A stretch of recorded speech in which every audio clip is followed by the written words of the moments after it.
The question is not just should I be making short form content? It's really how do I make short form content that actually works for me? It's also a trust building tool.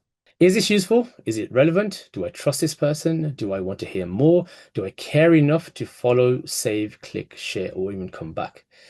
So that's why short form content matters. It's not just about making content shorter for the sake of it. It's about making the entry point clearer, sharper, and more engaging. So we might be thinking about platforms, formats, captions, hashtags, edits, posting times, and performance. But the person watching is usually thinking something much simpler. They're asking, is this for me? Is it worth my time? Do I understand it quickly? Does it help me? Does it entertain me? Does it make me feel something? And would I share this with someone else? So this is why clarity is so important. A video can be beautifully filmed, but if the audience cannot understand what it's about quickly, they may scroll past. The big difference between linear content, so TV content, is you have already decided to dedicate your time to watch something. When it comes to social media, people haven't decided whether they have dedicated their time to you, and they are deciding two things. Should I stay or should I scroll? A hook starts off with a clear question. It leads with the result.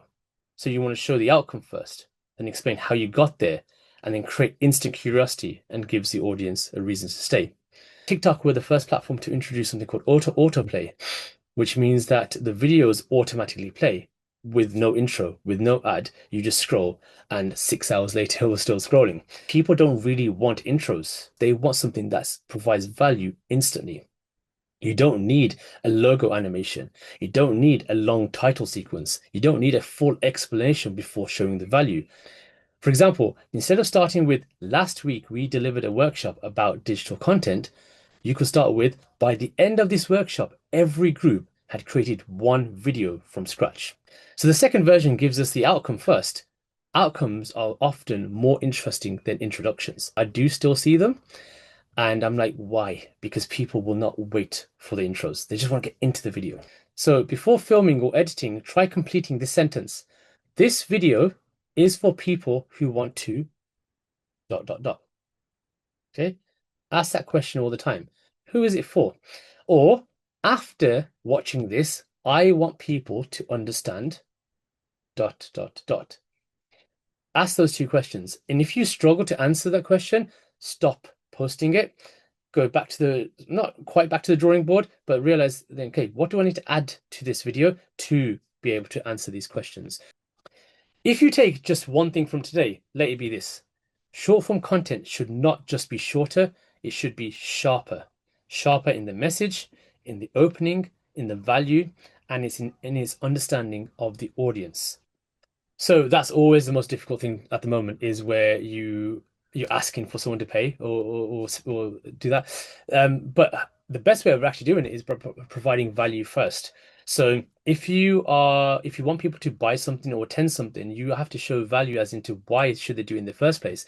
So that could be providing a glimpse or top tips or a sneak peek at what you want them to buy. What's difficult is just to say to people, buy this, because they'll turn around and be like, why? Why should I buy something from you? What are you providing? And what is your expertise and skill set? And one thing I used to do in live streaming, I used to say to people is give some more, then ask. Focus on the first few seconds. I've drilled this already. Be mindful of tone, cultural differences, and editorial style. Consider how language, humor, and references may be received and also perceived, and keep content appropriate and accurate. Every landscape has its own lingo, abbreviation, and ways of working. Certain words that you may use on certain platforms might be completely different on another platform. Keep it simple. Don't make assumptions. Be clear, factual, and inclusive. Be creative with transitions. Good sound and lighting is key. Please focus on those two. Always add on-screen text and subtitles, and finish with the call to action. What do you want people to do after they watch your video? Do you want them to comment? Do you want them to click on the link in the bio? Follow? What exactly is it? Save, share, be clear.